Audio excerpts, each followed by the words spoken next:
del hombre. Esta obra, Señor, es solamente por ti, porque tú has sido, mi Señor, quien ha sostenido esta casa a lo largo de este tiempo. Gracias, gracias, mi Señor. Yo puedo ver y he podido ver tus grandes milagros en cada familia. Restauración, libertad, sanidad. Tú has edificado, tú has levantado. Ha sido tu mano solamente de piedad la que ha hecho las cosas, Padre. Gracias, gracias, porque esto continuará a través del tiempo hasta que tú vengas. Tu mano seguirá sosteniendo no solamente esta casa, sino a todo el que invoca tu nombre. Cada casa donde se edifica, donde se habla de tu nombre, donde hablamos de tus grandezas, tú seguirás haciendo la obra perfecta en cada hogar, en cada familia, porque así es tu obra. Tú viniste a esta tierra para salvar y rescatar lo que se había perdido. Gracias, papá, porque tú has venido a rescatar a cada familia. Gracias, Espíritu Santo de Dios. Y esta palabra, mi Señor, que tiene poder, esta palabra que transforma y que cambia, Señor, sea en cada uno de nosotros, haciendo y cumpliendo su propósito por el cual tú nos has llamado, papá. Gracias, Espíritu Santo de Dios. Declaro en tu poderoso nombre esa palabra que edifica, que levanta y que transforma, porque tu palabra tiene poder para gloria y honra tuya. Gracias, Padre, sea tu palabra sobre cada uno de nosotros, en el nombre de Jesús. Amén y amén. Tomen asiento, mis hermanos. Gloria al Señor. Bendito es su santo nombre. Santo es el Señor. En esta hora doy nuevamente la bienvenida a cada uno de ustedes por acompañarnos a nosotros, porque queremos expresar que el Señor en su piedad ha edificado esta casa y ha sido con cada hogar y con cada familia. Y gracias por estar con nosotros, y la gloria y la honra al Señor. Pues el tema de esta tarde es la redención de las familias. El Señor siempre se ha preocupado por cada hogar, por cada familia. Ese es su propósito. Dios en su grande amor quiere a todas las familias cerca de Él, porque ese es el propósito de Él. Y vamos a hablar acerca de la primera cita, porque quiero expresar a veces el amor de Dios no se alcanza a comprender, porque nosotros tenemos un amor terrenal y el amor de Dios no se alcanza a entender, pero Dios en su grande amor tuvo a bien el redimir a todas las familias y rescatarlas para que estemos un día con Él. Y para eso escogió también a varios siervos. Entre ellos podemos ver la vida de Pablo. Aquí en Efesios 3:14 habla acerca de la vida de Pablo y dice: por esta causa yo, Pablo, prisionero de Cristo Jesús, por amor a vosotros los gentiles. Quiero comentar esto, mis hermanos. Aquí Pablo, cuando menciona prisionero, en efecto, él estaba prisionero en una cárcel literal. Sí, estaba en una cárcel literal, pero para uno que ha creído en Cristo Jesús como nuestro Salvador y hemos creído en sus promesas, aunque él estaba prisionero por causa de hablar el Evangelio, en la prisión que estaba literal no estaba una prisión espiritual e interna. Nada lo detenía a él. Recordemos que en ese tiempo la cultura era grecorromana, eran otras costumbres, otras ideologías. Pero aquí Pablo empieza a mencionar, ¿y por qué causa estaba él preso? ¿Por qué dice por amor a los gentiles? Porque él, Pablo, que era judío, el deseo de él que no solamente fuera difundido el Evangelio para los judíos, sino también para los gentiles. Cuando empezó Cristo Jesús a hablar de ese Evangelio, vino a los judíos. Pero más adelante, después de que muere nuestro Señor Jesucristo, Pablo empieza a hablar del Cristo resucitado, del Evangelio, y por esa causa Pablo fue prisionero. Pero él quería que tanto el judío como el gentil recibieran esa salvación. Y aquí por eso Pablo dice: Pablo, prisionero de Cristo. Él se decía prisionero no porque estuviera en la cárcel, aunque estaba en la cárcel, sino se refiere que él no se podía salir de ese contexto de que tenía que cumplir el propósito de Dios. Él quería que el Evangelio se difundiera, él quería que la gente fuera alcanzada. Y por eso se dice prisionero, porque él tenía que estar en un solo lugar cumpliendo el propósito de Dios. Por eso es el que se dice prisionero, aunque estaba en una cárcel, pero no se refiere que esa cárcel lo detenía, porque las cárceles Él hablaba del evangelio, en la cárcel él testificaba las maravillas del Señor, en la cárcel él escribió muchas cartas y seguía trabajando para que el evangelio se difundiera. Entonces, no importa las circunstancias donde uno se encuentre, uno tiene que hablar del evangelio así como lo hacía Pablo. Y entonces dice más adelante en el verso 14: por esta causa doblo mis rodillas ante el Padre de nuestro Señor Jesucristo. El judío, mis hermanos, cuando Pablo dice que doblo mis rodillas, el judío únicamente oraba de pie. El judío nunca oraba hincado. Las oraciones que hacían los judíos siempre lo hacían de pie. Pero él, Pablo, lo hacía doblando sus rodillas, reconociendo a Cristo Jesús como su Salvador. Por eso se postraba delante de él, aunque el judío no lo hacía. Y le dice: Padre de nuestro Señor Jesucristo, porque él entendió el evangelio, porque el judío no podía entender que Padre y el Señor Jesucristo fueran uno. El judío no lo entendía y él lo expresa de esa manera y lo confirma. Dice en el verso 15: de quien toma todo nombre, toda familia. Aquí cuando dice toma nombre toda familia, Pablo quería que tanto la familia de judíos como la familia gentil se hicieran uno solo, que no había diferencia entre religión, no había diferencia entre cualquier tribu, lengua o nación. Para él quería que todos fueran una sola familia, porque el Padre de todas las cosas, el Padre de las luces, reconoce a todos como una familia universal, que está compuesta de muchas familias, pero aquí habla de una familia universal. Y Dios siempre se ha preocupado por cada familia. Y aunque cada familia ama a los suyos, ¿verdad que sí? Pero eso no te impide que tú ames a otra familia. Eso no te impide que tú te preocupes por otra familia. Somos una familia y amamos a nuestra familia, pero también tenemos que amar al que tenemos al lado. Amén. Dice en los cielos y en la tierra. Quiere decir que hay familias en los cielos y hay familias en la tierra. Entonces nosotros tenemos que cuidar a nuestra familia, pero no solamente la familia literal, sino tenemos que amar a la familia espiritual. Dice el verso 16: rogando que os conceda según sus riquezas, según la riqueza de su gloria, que seáis fortalecidos con poder por medio de su espíritu en el hombre interior. Aquí Pablo lo expresa de esta manera, dice que según sus riquezas. Nuestro buen Padre tiene unas riquezas infinitas, tiene unas riquezas eternas que son para nosotros. Todo el que ha creído en Cristo Jesús como su Salvador, tenemos riquezas eternas, no que caducan, no que envejecen, no que se echan a perder. Todas las cosas, esas riquezas son espirituales para nosotros. Y en esas riquezas viene el ser fortalecidos con un poder sobrenatural por medio de su Espíritu Santo para salir en cualquier adversidad, en cualquier situación difícil. Vamos a salir adelante, porque esas riquezas espirituales que el Espíritu Santo Dios nos ha dado a nosotros es con el propósito de que todas las familias salgan adelante. Amén. Todas las familias salgan adelante, que nadie se quede, sino que todas las familias avancen y crezcan y que tengan salvación. Amén, mis hermanos.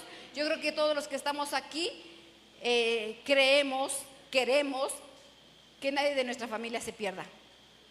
¿Verdad que no? No.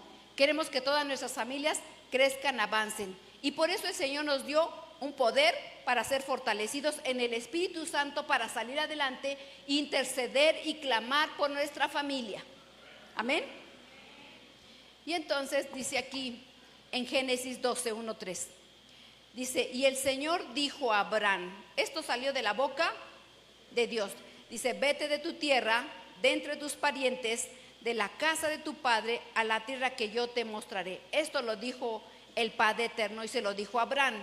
Dice: haré de ti una nación grande y te bendeciré y engrandeceré tu nombre y serás bendición. Bendeciré a los que te bendigan y al que te maldiga maldeciré, y en ti serán benditas todas las familias de la tierra. Esta es una promesa que salió de la palabra del Señor para bendecir a todas las familias. Y entre todas las familias estamos incluidos nosotros. Toda la familia, Dios quiere que seamos bendecidas. Y no solamente es que quiera, Dios ya dio esa palabra para cada familia. Entonces nosotros tenemos que entender que somos familias de benditos. Somos familias bendecidas por el Señor. con riquezas espirituales sobrenaturales. Y eso lo tenemos que creer, mis hermanos. Entonces es una promesa. Y ninguna palabra que ha salido de la boca del Señor caduca.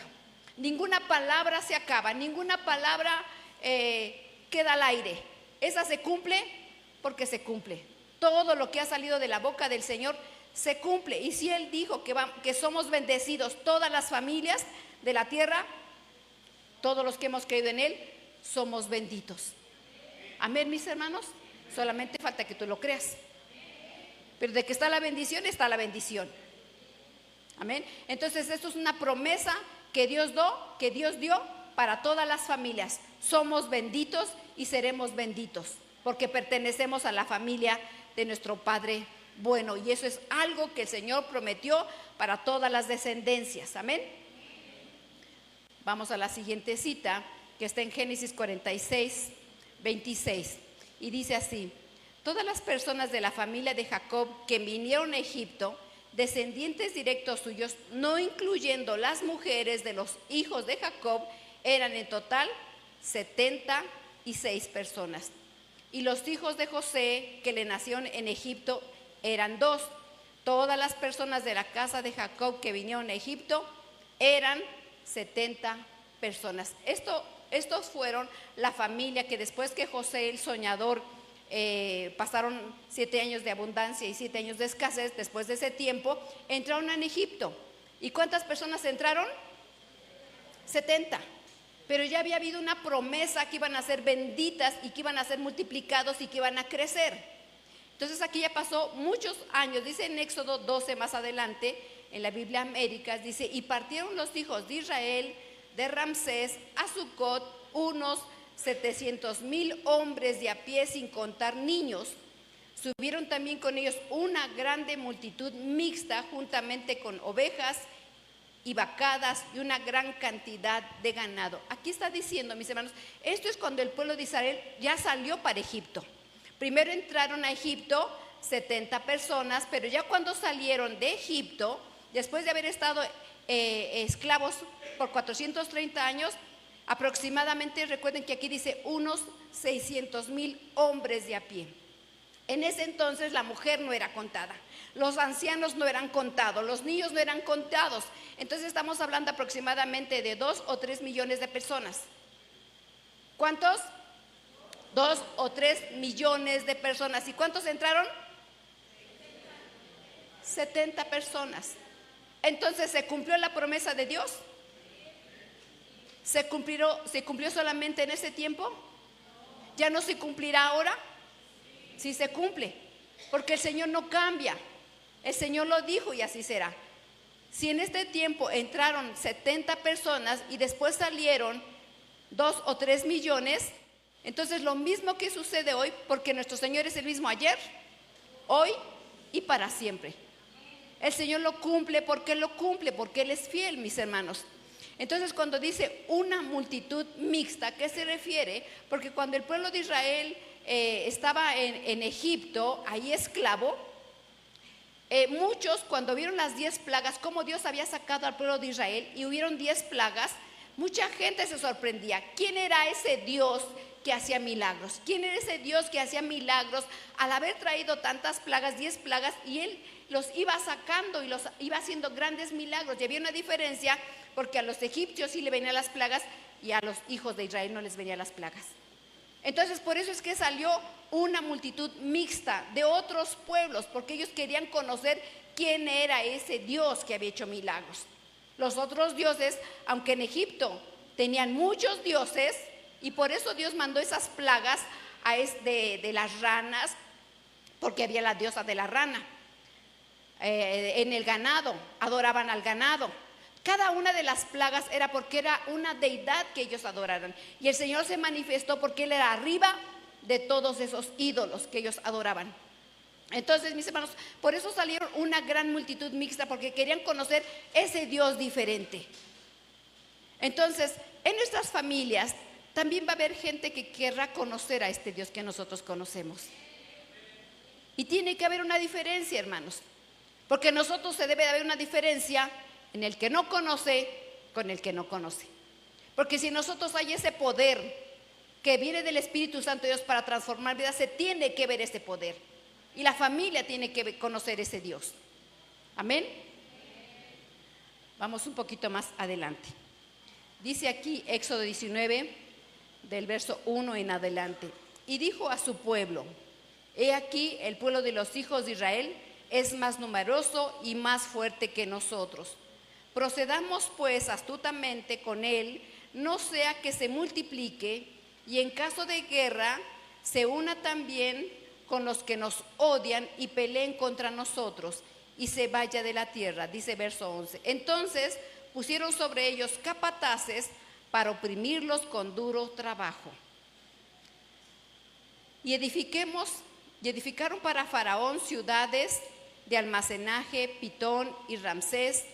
Y los egipcios pues obligaron a los hijos de Israel a trabajar duramente y les amargaron la vida con dura servidumbre en hacer barro y ladrillos y en toda clase de trabajo del campo. Todos sus trabajos se los imponían con rigor y les dijo: cuando estéis asistiendo a las hebreas a dar a luz y las veáis sobre el lecho del parto, si es un hijo, le daréis muerte, pero si es una hija, entonces vivirá. El pueblo de Israel, cuando estuvo en Egipto todo ese tiempo, mis hermanos, empezó a crecer tanto que Faraón los puso como esclavos. Ahí se enseñoreaba, ahí lo oprimía, ahí se enseñoreaba. ¿Qué significa esto? ¿Sí saben quién representa a Faraón? ¿Quién representa a Faraón? ¿Quién? El enemigo de nuestras almas representa a Faraón. Y entonces, en aquel tiempo estaba un faraón literal que se enseñoreaba y puso capataces para oprimir al pueblo. Hoy en día ya no existe faraón, pero sí existe un mundo espiritual donde hay un faraón, ¿verdad? Y ese faraón pone capataces. Ese faraón pone capataces. Mueve a tu hermano y dile quiénes son los capataces. Mueve a tu hermano. Yo sé que se cansó de danzar, ¿verdad? Mueve a tu hermano y dile quiénes son los capataces de ese faraón espiritual que hoy hay en día. Pues hay entidades espirituales que están ahí, que están sobre las familias del Señor. Y entonces esas familias en aquel tiempo, dice, capataces para oprimirlos con trabajos duros. Dice que los obligaban a los hijos de Israel a trabajar duramente y les amargaron la vida con dura servidumbre para hacer barro y ladrillos y toda clase de trabajo. Dice que les imponían con rigor. Hoy en día es lo mismo, mis hermanos. Hoy en día el enemigo, las entidades espirituales te presionan, te hacen servir, te oprimen, te hacen servir con rigor. ¿Y saben qué? También te amargan. Y si yo te preguntara ahorita, ¿estás amargado? ¿Qué me vas a decir?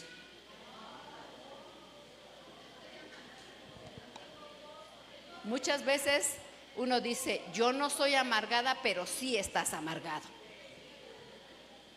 Sí, porque los capataces te hacen trabajar con duro, están ahí, te amargan, te ponen dura servidumbre y una cosa más complicada. ¿Saben qué van a querer? Matar a los hijos de nosotros. Quieren matar a nuestros hijos. Eso no se ha quitado, hermanos. Ellos quieren matar a nuestros hijos. ¿Cuántos tenemos hijos aquí? Pues dense por enterados. Dense por enterados, mis hermanos, que el enemigo quiere matar nuestros hijos. Sí, él quiere matar a nuestros hijos. ¿Cuántos hijos? Yo creo que siempre tenemos un hijo que a lo mejor es un poquito difícil, ¿verdad? Vamos a decirlo de esa manera. ¿Habrá algunos padres que tengan hijos difíciles por aquí? No lo tomen como algo personal, ¿verdad? Pero sí hay hijos un poquito difíciles. ¿Por qué? Porque los capataces están contra nuestros hijos. ¿Qué tenemos que hacer nosotros como padres? ¿Que se los hagan chicharrón? ¿Que los maten? No, no. Pero dice aquí la palabra de Dios, ustedes van a leer, ya se saben la historia, pero dice que había parteras que tenían temor al Señor y que no lo hacían, Siempre el Señor da alternativas, mis hermanos, pero una responsabilidad de nosotros es estar al pendiente para que no maten a nuestros hijos. Pero sí, siempre ha pasado esto, siempre va sobre las generaciones. Siempre quieren matar a nuestros hijos, pero nosotros no podemos ser insensibles. Nosotros no podemos decir, bueno, pues ya sí se portó mal, ya sí, pues ya déjenlo, ¿verdad? Ya el tiempo lo mejorará, ya cuando pase los 18 años, cuando se pase a los 20 años, ya madurará, ahorita pues porque está en la edad de la adolescencia. No, hermano, tú no te tienes por qué esperar, tú tienes que clamar a un Dios vivo. Tú tienes que buscar al Señor y tenemos que hacer lo que tenemos que hacer como padres. No podemos permitir que maten a nuestros hijos, porque eso siempre va a ser. Los capataces tratan de matar a nuestros hijos. ¿Y saben cómo es una manera? Habiendo divorcio en los matrimonios. No se me agachen. Una manera es habiendo divorcios en los matrimonios. ¿Por qué? Porque cuando están dos y el Señor, cordón de 3 dobleces no se rompe. Pero cuando el matrimonio se separa, es más fácil matar a los hijos. Es más fácil matar y destruir a nuestras generaciones cuando hay un divorcio. Entonces, cuando tú escuches, divórciate, mira, no te entiende, es mejor que te divorcies, porque vas a estar aguantando cosas. Cierra tus oídos.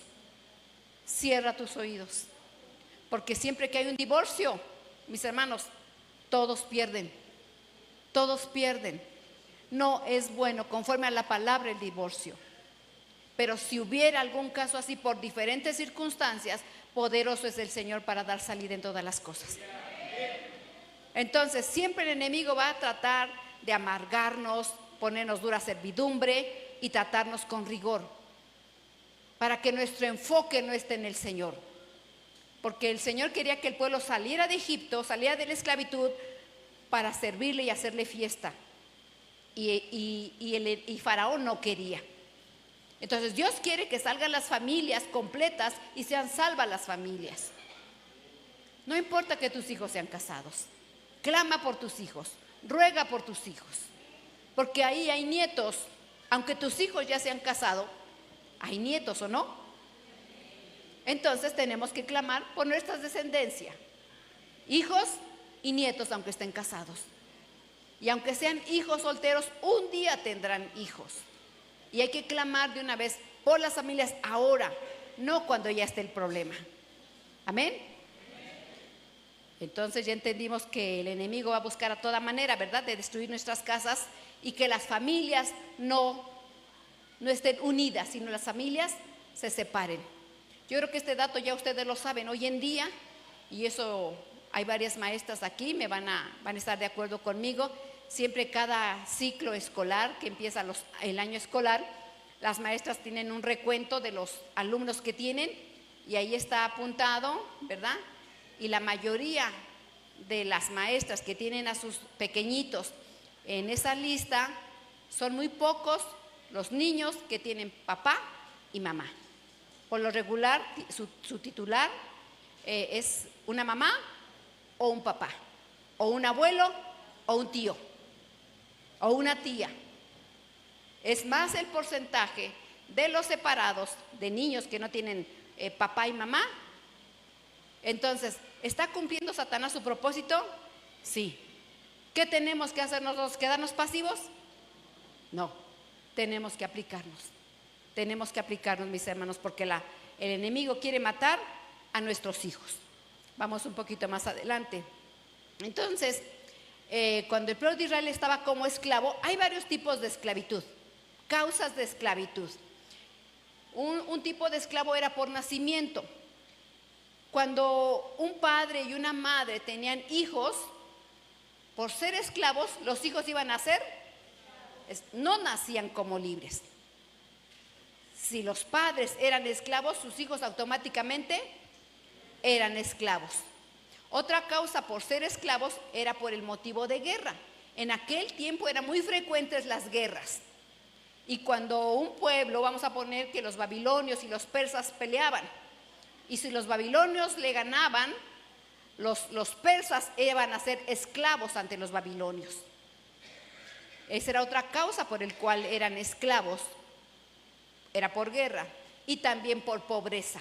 Cuando alguien era extremadamente pobre, esto sucedía. Y entonces dice en Éxodo 21, también les recuerdo, mis hermanos, que en la palabra de Dios, en otros pueblos habían esclavos y en el pueblo de Israel también habían esclavos. Pero había una grande diferencia en cómo trataban a los esclavos del pueblo de Israel y cómo trataban a los esclavos de otros pueblos. Había una grande diferencia.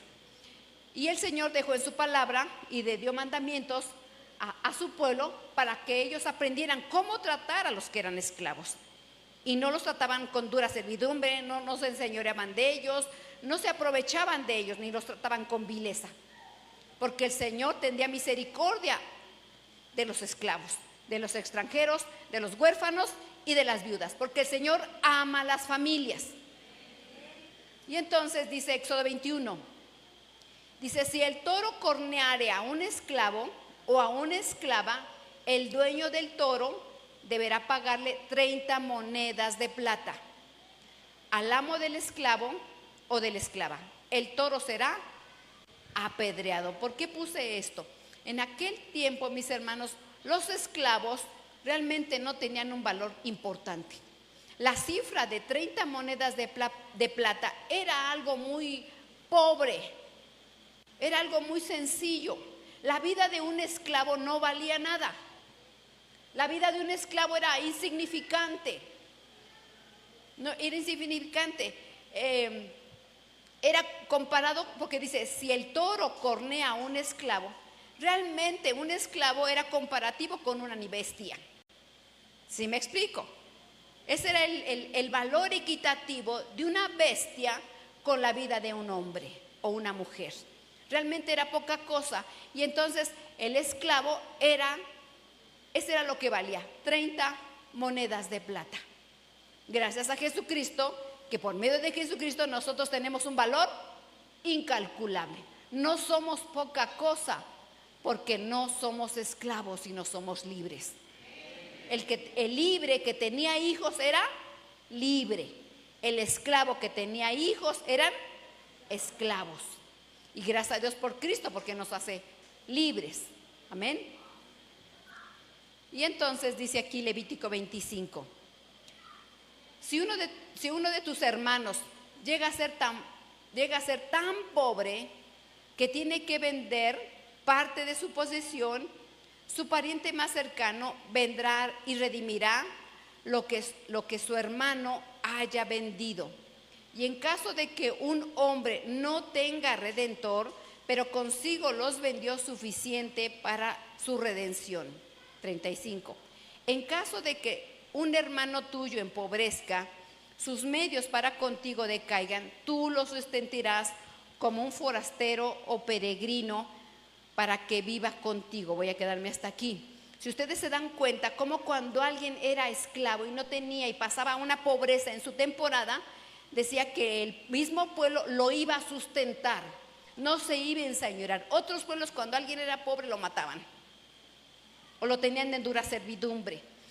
Nuestro Dios estableció en la ley que cuando alguien era pobre y se vendía porque decía, bueno, no tengo realmente nada, soy muy pobre, entonces yo me voy a vender para ser sustentado, yo voy a trabajar para que tú me pagues. Pero en la ley decía que en determinado tiempo iba a trabajar 6 años y a los 6 años iba a salir libre en el pueblo de Israel. En los otros pueblos toda su vida tenía que trabajar, nunca iba a ser libre. Pero también por otra parte decía que cuando alguien era esclavo y se vendía, alguien de la familia lo iba a redimir, alguien de la familia lo iba a rescatar, iba a pagar la deuda y lo iba a sacar de ser esclavo. Entonces no son las mismas reglas para alguien de otros pueblos que para el pueblo de Israel. Amén. Entonces dice el número 36, no tomes intereses y usura de él. Dice, mas teme a Dios para que tu hermano viva contigo. Si aumentan los bienes del forastero o del peregrino que mora contigo, y si empobrece tu hermano que está con él, y se vende al forastero que mora contigo, o se vende a los descendientes de la familia de un forastero, él tendrá derecho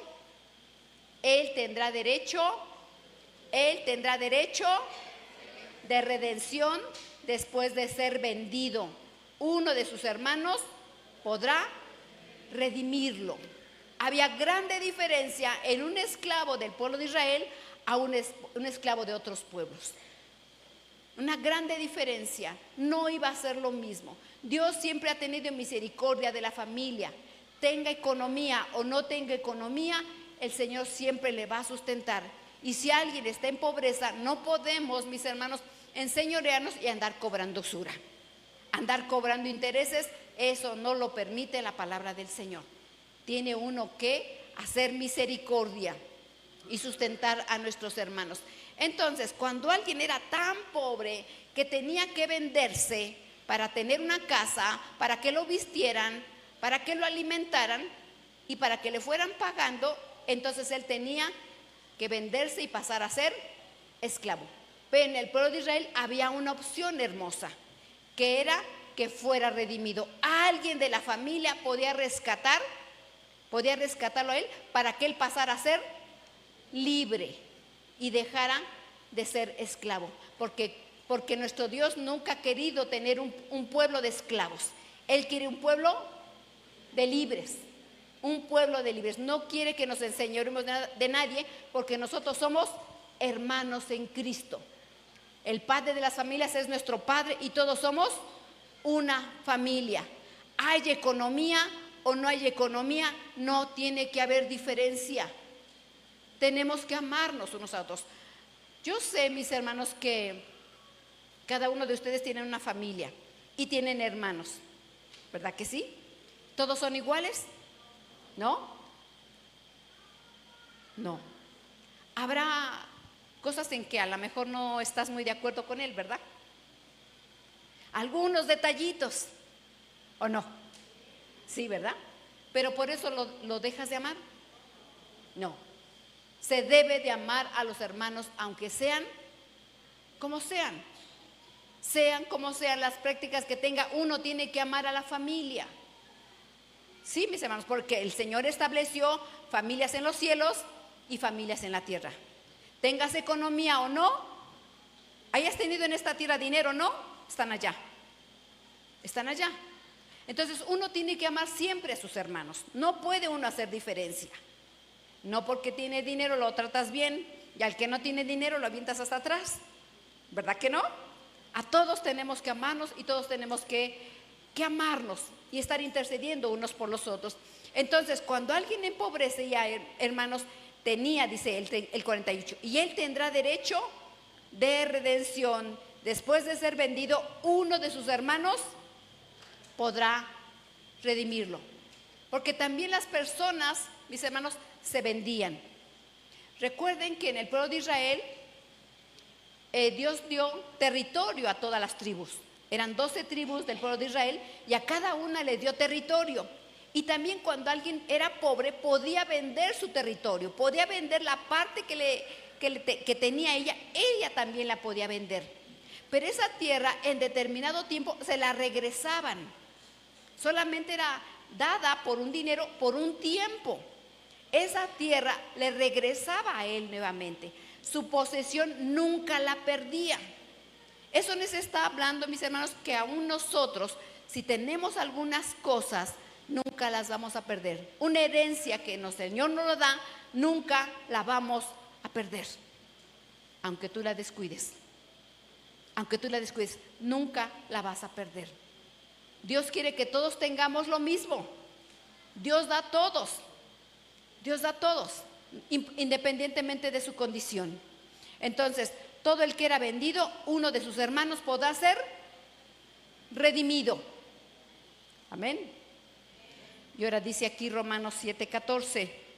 Dice, porque sabemos que la ley es espiritual, pero yo soy carnal, vendido a la esclavitud del pecado. Dice, pero sabemos que la ley es espiritual. Ya la ley que existía antes ya no es. Ahora tenemos una ley espiritual que opera en cada uno de nosotros. ¿Cómo es que opera? Dice, pero yo soy carnal, vendido a la esclavitud del pecado. ¿Qué significa eso? Hay ocasiones en que nosotros por el pecado perdemos muchas cosas. Y perdemos muchos valores y mucha herencia y muchos bienes que el Señor nos ha dado. Si se acuerdan la cita que leímos, que el Señor nos dio un poder sobrenatural por parte del Espíritu Santo, pero a veces el pecado nos hace vender todo. Las herencias, todas las cosas que el Señor nos ha dado debido al pecado, lo perdemos y nos hacemos esclavos, mis hermanos, porque perdemos todo. Ustedes saben que cuando alguien peca no pierde nada. Sí, mis hermanos, siempre que se peca se pierde algo. Siempre que se peca, cuando alguien tiene la costumbre de beber, ¿pierde mucho dinero? Sí. Cuando hay infidelidades, ¿no hay separación, no hay pérdida? Sí, sí hay pérdida. Sí hay pérdida. Siempre que hay pecado hay pérdida. Y uno pierde todo lo perdemos. Pero si en la palabra de Dios, y me voy a regresar aquí cuando dice el verso 48, voy a leer el verso 47. Si aumentan los bienes del forastero o del peregrino que mora contigo, y si empobrece tu hermano, que está con él, y se vende al forastero que mora contigo, o se vende a los descendientes de la familia de un forastero, él tendrá derecho de redención. Después de ser vendido, uno de sus hermanos podrá redimirlo. Entonces aquí, cuando alguien ha perdido todo por el pecado y se ha quedado sin nada, entonces esa persona que ha pasado a ser esclavo porque no tiene nada, tiene derecho a ser redimido, tiene derecho a ser rescatado, tiene derecho a ser libre, porque un familiar le va a restituir, un familiar lo va a redimir. Siempre el Señor no quiere que las familias estemos esclavas ni pobres. Eso es lo que el Señor quiere. Así es que si ustedes saben que alguien, ¿verdad?, es vendido a la esclavitud del pecado, dile, con nuestro Señor tienes derecho a que alguien te redima, te rescate y que vuelvas a recuperar lo que tú perdiste. Y vuelvas a recuperar lo que tú perdiste. ¿Alguien de ustedes ha perdido algo? No nos debe de dar pena, mis hermanos. No nos debe de dar pena. Yo creo que todos en un tiempo de nuestra vida hemos perdido algo. No nos debe de dar pena, porque el Señor restituye. No nos debe de dar pena que un día perdimos algo. A veces se pierden cosas literales, a veces se pierden cosas espirituales. A veces puedes perder papeles, puedes perder tu cartera, puedes perder el celular, ¿verdad? Cosas literales. Algún vehículo que te lo robaron. Pero también hay cosas espirituales que se pierden. Se pierden los dones, se pierde la paz, se pierde la bendición del Señor. También se puede perder a la familia, se puede perder a los hijos. Hay muchas maneras de perder cosas, pero gracias damos a Cristo, que en Él nos restituye las cosas. Él nos restituye todas las cosas, porque Él es bueno en gran manera. Vamos un poquito más adelante y dice Zacarías 11. Dice, en ese momento el pacto terminó. Los comerciantes de ovejas que me estaban observando se dieron cuenta de que este era un mensaje del Señor. Luego les dije, si les parece bien, páguenme mi salario. Si no les parece bien, entonces no lo hagan. Me pagaron 30 piezas de plata. Entonces el Señor me dijo, repito, entonces el Señor me dijo, ¿esto es lo mucho que valgo para ellos? Ve y deposita ese dinero en la tesorería del templo. Entonces tomé las 30 piezas de plata y las entregué a la tesorería del templo. ¿De qué está hablando esto? Aquí está hablando el profeta Zacarías y está hablando en una profecía acerca de nuestro Señor Jesucristo. Zacarías, el profeta, habla acerca, porque él estaba trabajando cuidando ovejas. Él estaba haciendo un trabajo de cuidar y pastorear ovejas. Entonces, él en su trabajo le dice a estos comerciantes, ¿no me vas a pagar por mi trabajo? ¿No me vas a pagar? Y entonces ellos le pagaron 30 piezas de plata por su trabajo. Les recuerdo que yo les dije, ¿las 30 piezas de plata era un buen salario? No. Las 30 piezas de plata representaban un valor muy bajo en la paga. Entonces, ¿realmente ellos valoraron el trabajo de este profeta Zacarías al cuidar las ovejas? No. Y si estamos hablando de que esta profecía que estaba hablando Zacarías se refiere a nuestro Señor Jesucristo, cuando Cristo Jesús aquí estuvo en esta tierra, Él estuvo pastoreando. Él estuvo cuidando al pueblo. ¿Y valoraron su trabajo de nuestro Señor Jesucristo? No. ¿Saben por cuánto lo vendieron? Por 30 piezas de plata.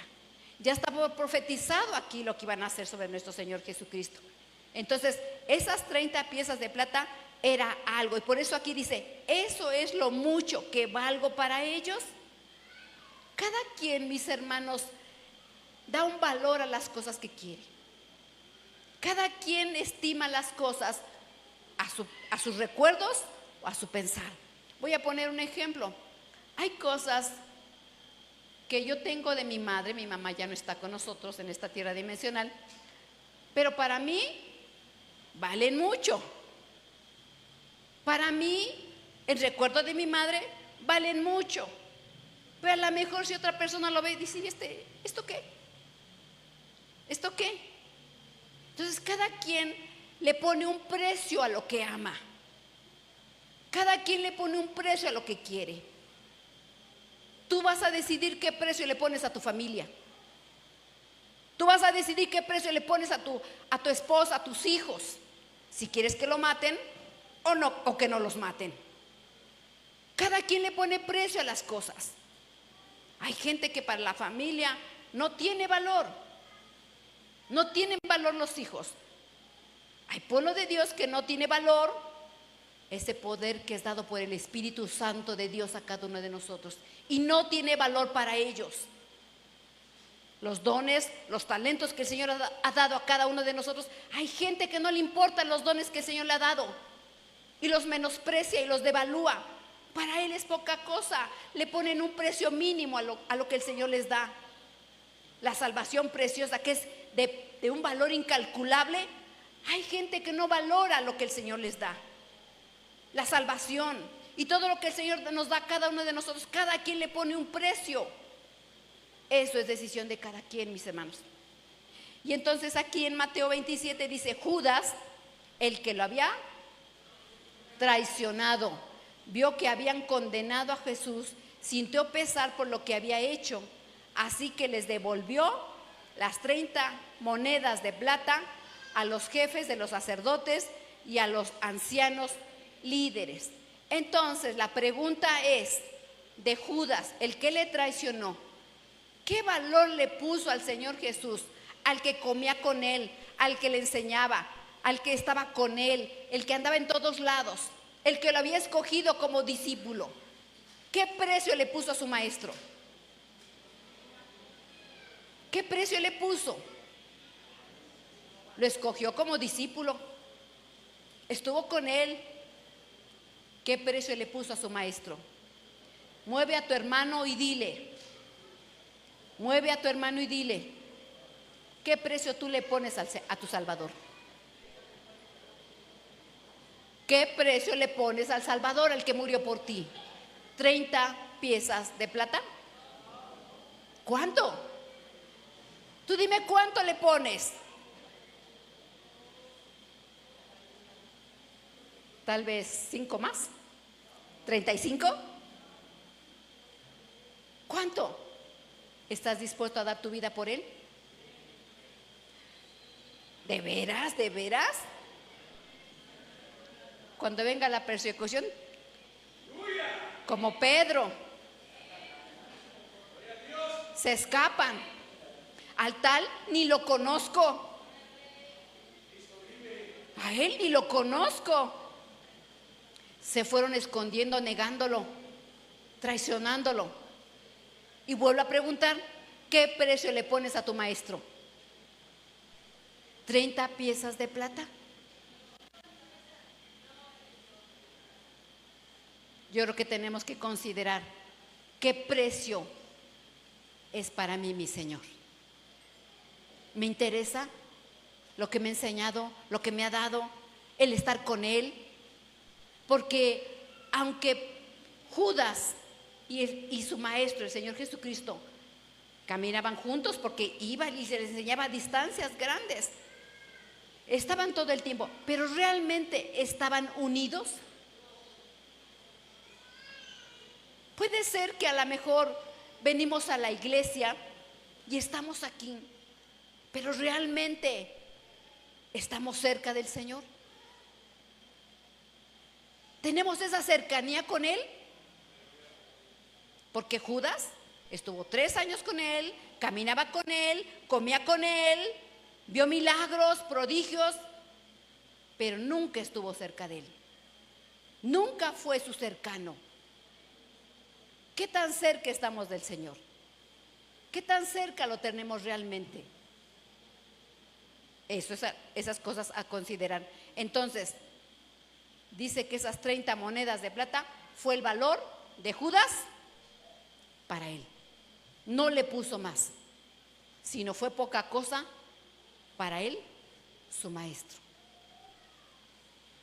Ahora, dice Gálatas 3:13, dice: Cristo nos redimió de la maldición de la ley, habiéndose hecho maldición por nosotros, porque escrito está: maldito todo el que cuelgue en un madero, a fin de que en Cristo Jesús la bendición de Abraham viniera a los gentiles, para que recibiéramos la promesa del Espíritu mediante la fe.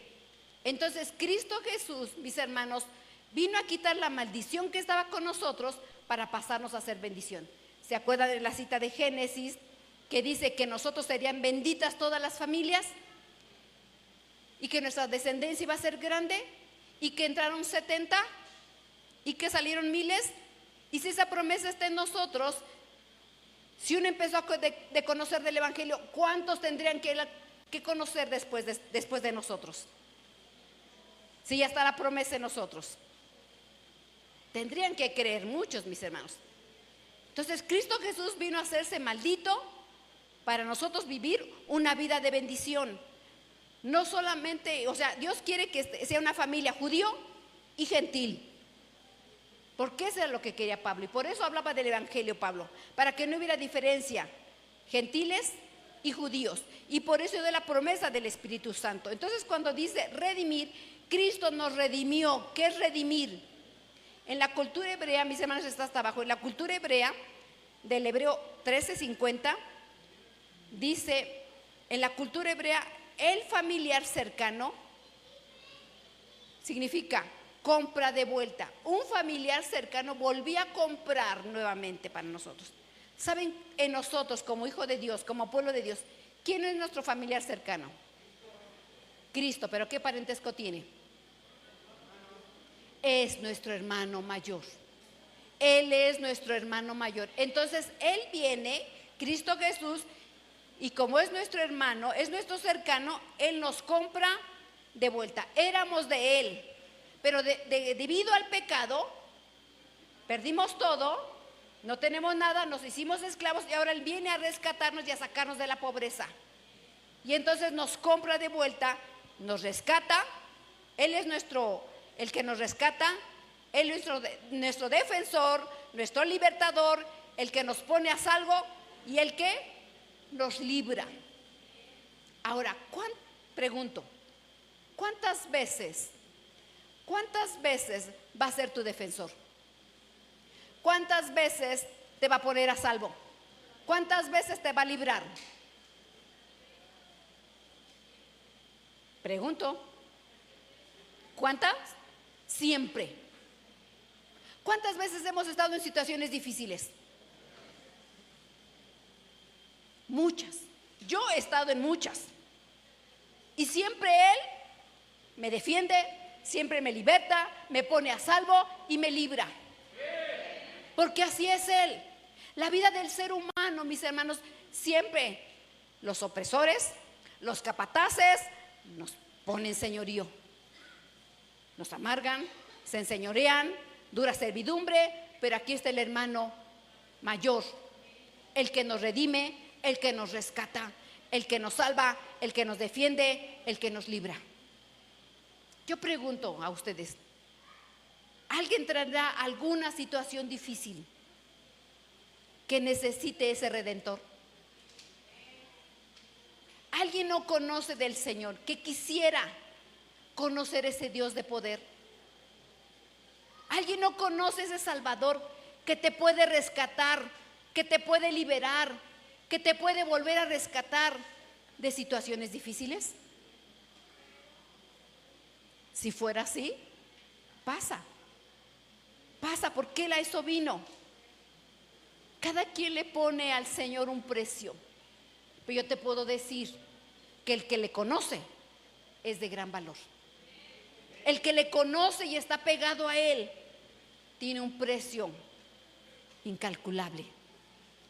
Y también nos ha amado a nosotros con amor eterno.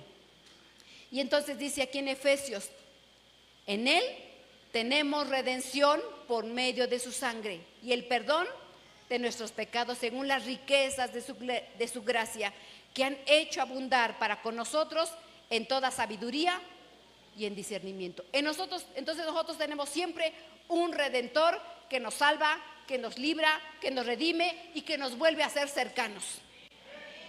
Si alguien no conoce ese redentor, yo te pido que pases. Pónganse de pie, mis hermanos. Si alguien no conoce ese redentor, pasa. Porque Él es tu libertador, Él te va a poner a salvo, Él te va a rescatar. Si por alguna causa tú perdiste todo, perdiste a tu familia, tu hogar está mal, algún hijo, alguna necesidad difícil, yo te digo, mi hermano, que nuestro Dios es Dios de imposibles. Yo lo quiero decir como testimonio. Hoy estamos celebrando 19 años como iglesia. Y en estos 19 años como iglesia he visto a través del tiempo muchas familias rescatadas, muchas familias libres, muchas familias restauradas. Y no ha sido mi mano, ha sido la mano del Señor, que siempre he estado fiel, siempre he estado constante, nunca me ha dejado ni nos ha dejado. Él es fiel. De una y de otra manera manda su auxilio, de una y de otra manera manda su sustento, de una y de otra manera manda su socorro. Ese es el Dios que yo conozco. Pero si tú no le conoces, pasa por favor. Todos le conocen aquí. No tengas temor, no te vamos a hacer nada. Si no le conoces, puedes pasar. Y si ya le conoces y por alguna circunstancia perdiste alguna cosa, si tú perdiste algo en algún tiempo, el Señor te puede redimir. El Señor puede hacer que tú restaures lo que tú perdiste. Si tú perdiste tu herencia, puede ser restituida tu herencia. Si tú perdiste a algún familiar, si tú tuviste una pérdida, si tú tienes un problema de alguna necesidad, ven. Él te va a restaurar. Él te va a dar tu ayuda. Porque nuestro Dios es Dios de poder y de milagros. Él restaura, Él liberta. No importa la necesidad en que estemos. No importa la necesidad. Tú no te dé pena. ¿Quién no ha perdido alguna cosa alguna vez? No es pena perder algo, hermanos. No es pena. Pero si a cambio el Señor te va a restaurar, el Señor te va a liberar, ven y acércate a Él. Ven y acércate a Él. Pastores, pido su apoyo de favor. Si alguien ha perdido algo, el Señor restaura. Yo he visto muchos milagros de mi Señor. Si hay matrimonios en problemas de matrimonios, de separación, no esperes a que tus hijos se mueran. Si hay algo en tu familia que quieras establecer, ven, acércate, acércate. No te dé pena. Yo no voy a hacer las cosas. Es ese poder, es la promesa del Espíritu Santo de Dios. Esa redención, esa libertad, esa restauración que viene de parte de Dios. Acércate a Él. Acércate a Él. Él es el que restaura. Él es el que defiende. Él es el que obra. Él es el que te va a dar las cosas. Él es fiel en todas las cosas. No importa lo que hayas perdido. No importa. No importa. Cierra tus ojos. Cierra tus ojos. Es el Espíritu de Dios el que obra. Es el Espíritu de Dios el que redime. Él vino a restaurar las familias. Él va a restaurar las familias, papá, mamá e hijos. Y si por alguna cosa tu matrimonio ya pasó mucho tiempo, bueno, que sean restaurados tus hijos, que sea restaurada tu familia, que alcance salvación, que alcance bendición las familias. Él es fiel. Cristo Jesús es nuestro hermano mayor que nos redimió de la maldición. No tenemos por qué vivir en maldición. No tenemos por qué vivir en maldición. Cristo Jesús vino a ser libres, a restaurar, a libertar, a transformar, a hacernos libres. Cierra tus ojos y vamos a pedirle al Espíritu Santo de Dios que obre. Oh Espíritu Santo de Dios, precioso Rey, tú eres nuestro hermano mayor. Tú eres nuestro hermano mayor, que tú obras y que tú viniste a dar tu vida en rescate por estas familias. Toma estas familias, papá. Toma estas familias. Yo testifico tus verdades. Yo testifico de tus maravillas. Yo testifico quién es el fiel, quién es el leal, quién ha estado con nosotros a través del tiempo. El hacedor de maravillas, el que hace milagros, el que hace prodigios, el que sustenta. Oh Santo Espíritu de Dios, glorifícate. Tú eres poderoso para transformar las familias. Aún si nuestros hijos estuvieran muertos, tú eres poderoso para volver a resucitarlos. Tú eres poderoso para resucitar vidas. Si creemos que nuestras familias no tienen remedio, poderoso eres tú para levantar y para edificar, porque tú viniste a restaurar lo que se había perdido. Tú viniste a hacer misericordia, a restaurar lo que se había perdido. Oh Espíritu Santo de Dios, obra. Espíritu Santo de Dios, obra. Obra, Espíritu Santo de Dios. Si alguien perdió su herencia, papá, le sea restituida su herencia. Si alguien perdió dones, dale sus dones. Si alguien perdió la alegría, dale la alegría. Si alguien perdió, mi Señor, la paz, dale la paz. Si alguien perdió, mi Cristo, la bendición de vivir contigo, porque se alejó de tu presencia. Oh Santo Espíritu de Dios, dale estar cercano a ti. Dale esa cercanía que esté cerca de ti, papá. Obra, Espíritu Santo de Dios, y glorifícate. Obra, Espíritu Santo de Dios.